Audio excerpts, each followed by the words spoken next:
भक्तजनों, माताओं, बहनों, सादर जय श्री कृष्ण। हमारे YouTube चैनल में आप सभी का बहुत बहुत स्वागत है। मैं हूं आपके साथ आचार्य धर्मेंद्र शास्त्री। आज हम आपको मौनी माघी अमावस्या की दिव्य और ज्ञानमयी कथा सुनाने जा रहे हैं। इस कथा को अंत तक जरूर सुनिएगा और अधिक से अधिक लोगों को शेयर भी करिएगा। तो सबसे पहले आपको और आपके पूरे परिवार को मौनी माघी अमावस्या की बहुत बहुत शुभकामनाएं और बधाइयां। भगवान लक्ष्मी नारायण का भरपूर आशीर्वाद आपके परिवार पर तथा आपके ऊपर सदैव बना रहे। आप सभी सुखी रहें, स्वस्थ रहें, व्यस्त रहें, प्रसन्न रहें, आगे बढ़े, उन्नति करें तथा प्रगति करें।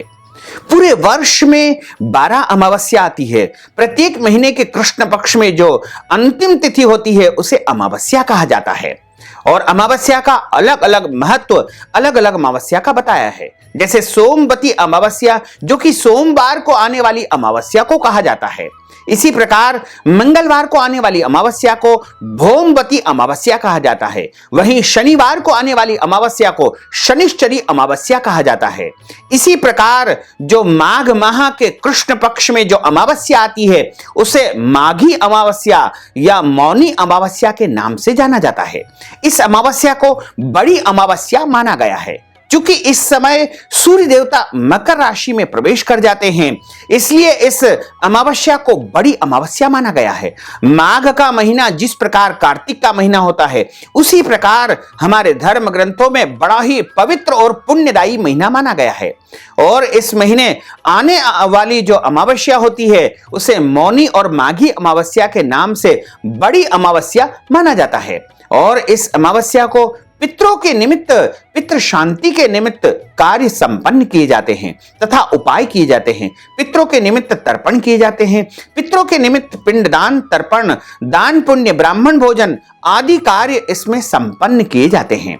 इस बार मौनी माघी अमावस्या का जो महापर्व है 11 फरवरी 2021 गुरुवार के दिन मौनी माघी अमावस्या का महापर्व रहेगा। 10 और 11 की रात्रि 1:08 से अमावस्या तिथि लग जाएगी, जो कि 11 और 12 की जो रात्रि होगी उस रात्रि में 12:34 तक मौनी माघी अमावस्या का महापर्व रहेगा। तो इस बार सूर्योदय व्यापिनी तथा जो है मध्याह्न व्यापिनी अमावस्या का महापर्व एक ही दिन यानी 11 फरवरी 2021 गुरुवार के दिन ही रहेगा। इस दिन आपको पितरों के निमित्त कर्म करना चाहिए, उपाय करना चाहिए, पिंडदान करना चाहिए, तर्पण करना चाहिए, ब्राह्मण भोजन करवाना चाहिए। इसके अलावा पितरों की शांति के लिए आपको अपनी श्रद्धा तथा हैसियत के अनुसार कुछ न कुछ दान पुण्य अवश्य करना चाहिए।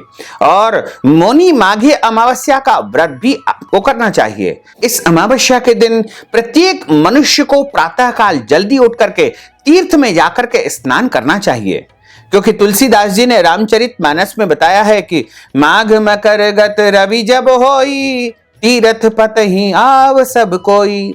यानी माघ माह में सूर्य देवता जब मकर राशि में प्रवेश करते हैं तो ऐसे शुभ समय में स्वर्ग से समस्त देवता वेश बदल करके तीर्थराज प्रयाग में आकर के त्रिवेणी में गंगा यमुना सरस्वती में आकर के स्नान करते हैं। ऐसे शुभ समय में यदि आप भी त्रिवेणी में स्नान करेंगे, त्रिवेणी में यदि आप नहीं जाकर के स्नान कर सकते हैं तो आप अपने घर में भी पवित्र तीर्थ जल से स्नान करेंगे तो वही पुण्य फल आपको प्राप्त हो सकेगा।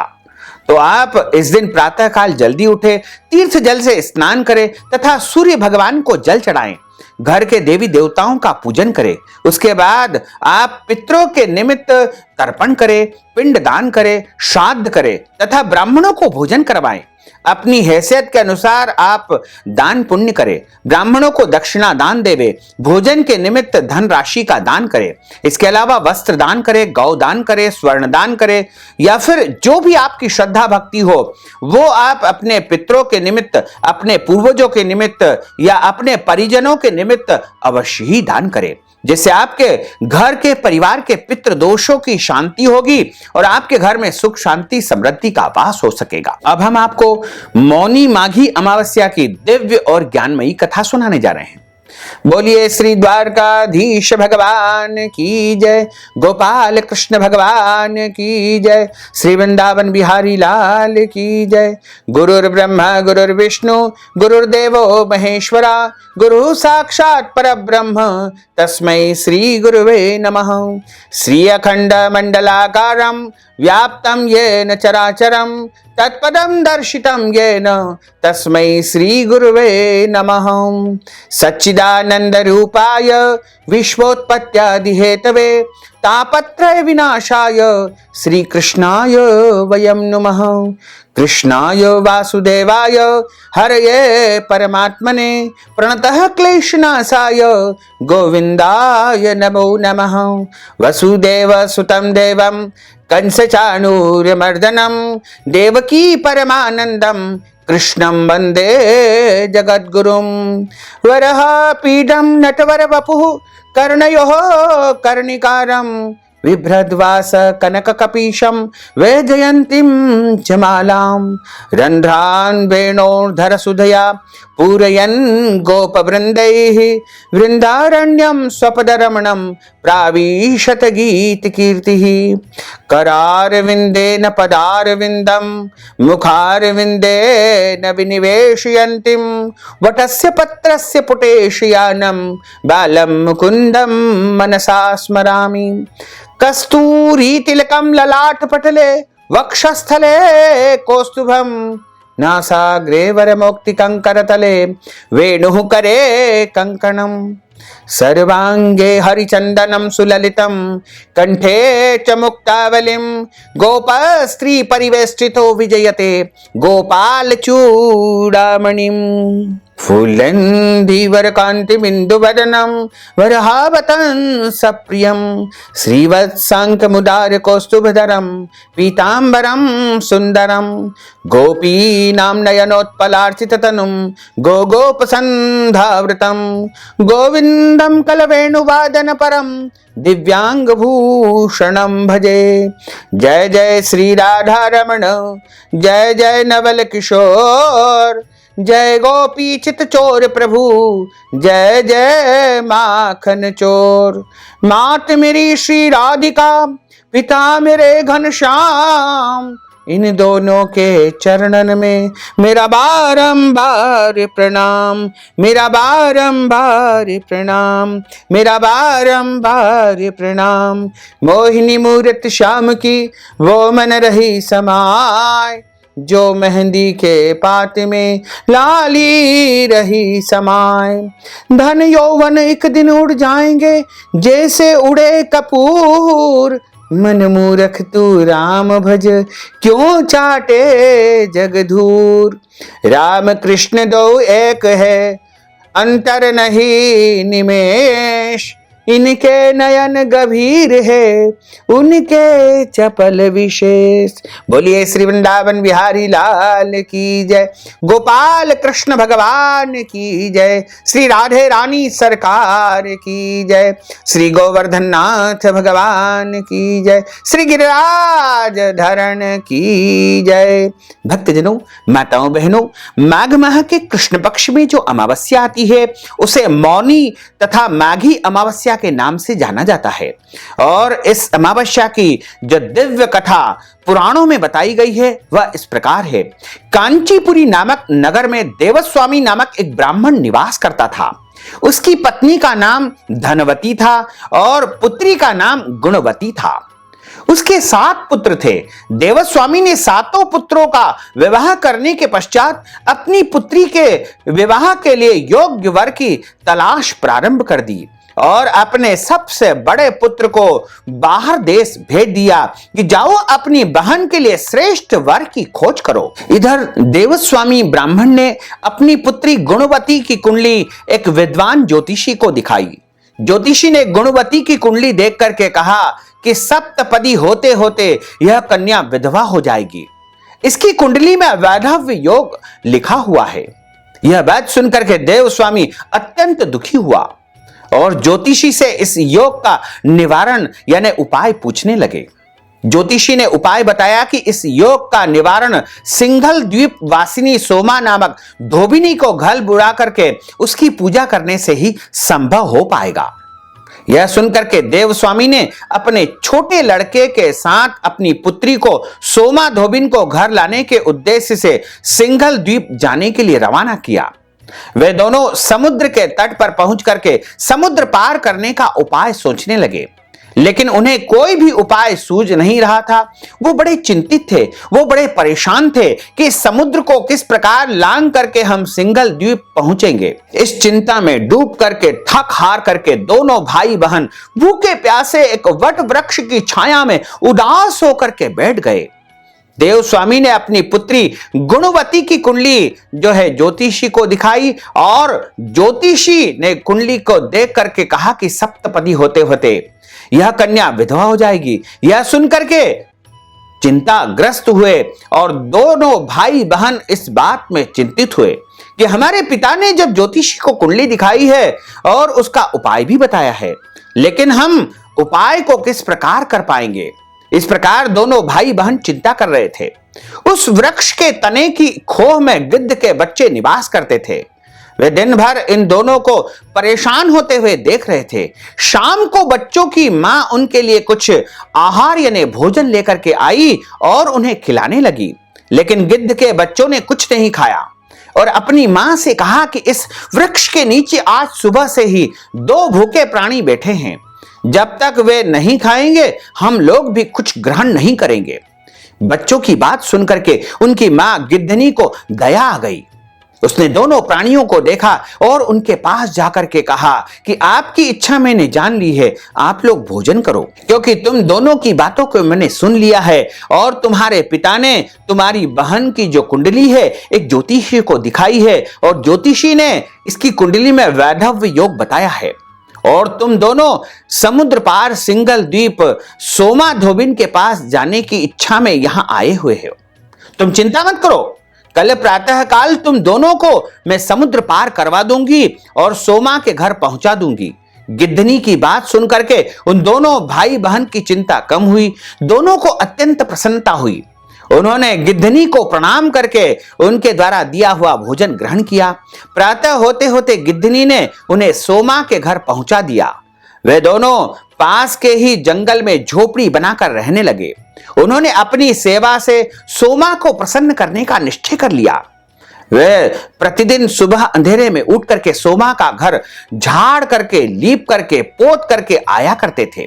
प्रातः काल जल्दी उसके घर की सेवा और शुश्रूषा करने लगे। सोमा धोबिन प्रतिदिन इस प्रकार अपने घर को इतने अच्छे ढंग से लीपा पुता साफ सुथरा देख करके आश्चर्य होने लगा और उसने अपनी बहू को बुला करके पूछा कि प्रातःकाल तुम इतनी जल्दी उठ करके घर की साफ सफाई कर देती हो क्या? बहू ने बताया कि हम तो देर से उठती हैं, लेकिन हमको भी आश्चर्य हुआ और हमने विचार किया कि माताजी आप ही प्रातःकाल जल्दी उठ करके घर की साफ सफाई और लिपाई पुताई करती हो।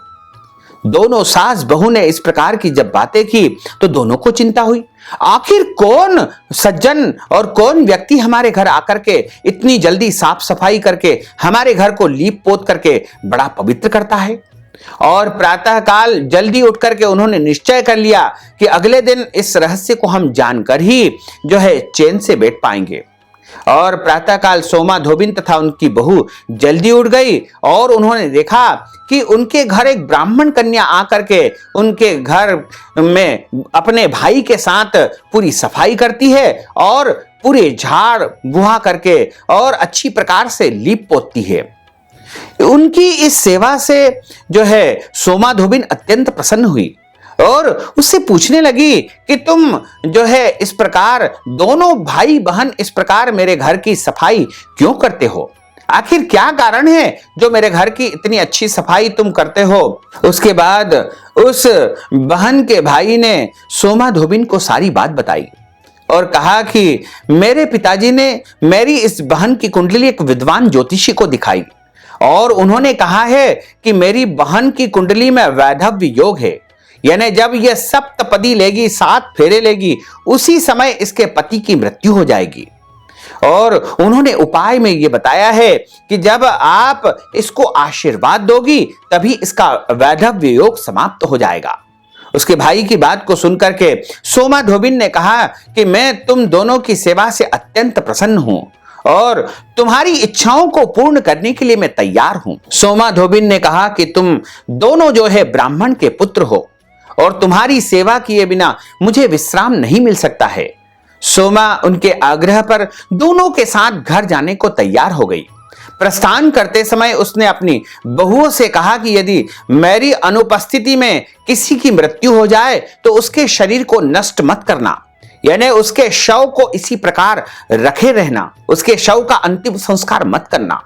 क्षण भर बाद दोनों अतिथियों के साथ वह कांचीपुरी में पहुंच गई। दूसरे दिन गुणवती का विवाह संपन्न हुआ और सप्तपदी होते होते उसके पति की मृत्यु हो गई। सोमा ने अपने संचित पुण्य का फल गुणवती को दान करके उसके पति को जीवित कर दिया और उन दोनों पति पत्नी को आशीर्वाद दे दिया और स्वयं सोमा धोबिन सिंघल द्वीप के लिए रवाना हो गई। संचित पुण्य क्षीण होने से सोमा के पुत्र, दामाद और पति की घर में मृत्यु हो गई। यह जानकर के नया पुण्य संचित करने के उद्देश्य से वह एक रास्ते में रुकी और नदी के किनारे पर पीपल के वृक्ष की छाया में भगवान विष्णु का पूजन किया और उस पीपल की उसने 108 परिक्रमा की। उस दिन अमावस्या का महापर्व था। इतना करना था कि सोमा के पुत्र, दामाद और उसके पति जीवित हो गए और उसका घर धन धान्य से भर गया। इस प्रकार निष्काम भाव से सेवा करने का उत्तम फल सोमा धोबिन को प्राप्त हुआ। अतः सभी को इस कथा से शिक्षा लेनी चाहिए कि कभी भी हमें सकाम कर्म से कोई भी कार्य नहीं करना चाहिए, हमेशा निष्काम और परोपकारी जीवन व्यतीत करना चाहिए तथा अमावस्या का व्रत करके पीपल वृक्ष की पूजा अर्चना करनी चाहिए। और जिस प्रकार सोमा धोबिन को सौभाग्य प्राप्त हुआ उसी प्रकार सभी मनुष्यों को इस कथा से और अमावस्या से पुण्य फल की प्राप्ति अवश्य होगी।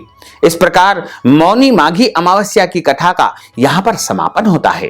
बोलिए श्री वृंदावन बिहारी लाल की जय। अच्युतम केशवम राम नारायणम कृष्ण दामोदरम वासुदेवम हरे श्रीधरम माधवम गोपिका वल्लभम श्री जानकी नायकम श्री रामचंद्रम भजे जानकी मनोहरम सर्वलोक नायकम श्री शंकरादि सेवितम पुण्य नाम कीर्तनम श्री राम राम राम राम राम नाम तायकम रामा कृष्ण वासुदेवा भक्ति मुक्तिदायकम रामा कृष्ण वासुदेवा भक्ति मुक्तिदायकम रामा कृष्ण वासुदेवा भक्ति मुक्तिदायकम। बोलिए श्री वृंदावन बिहारी लाल की जय। गोपाल कृष्ण भगवान की जय। श्री राधे रानी सरकार की जय। श्री द्वारकाधीश भगवान की जय। श्री गोवर्धन नाथ भगवान की जय। श्री गिरिराज धरण की जय। श्री यमुने महारानी की जय। श्री वल्लभाधीश की जय। श्री गोसाई जी महाराज की जय। धर्म की जय हो, अधर्म का नाश हो,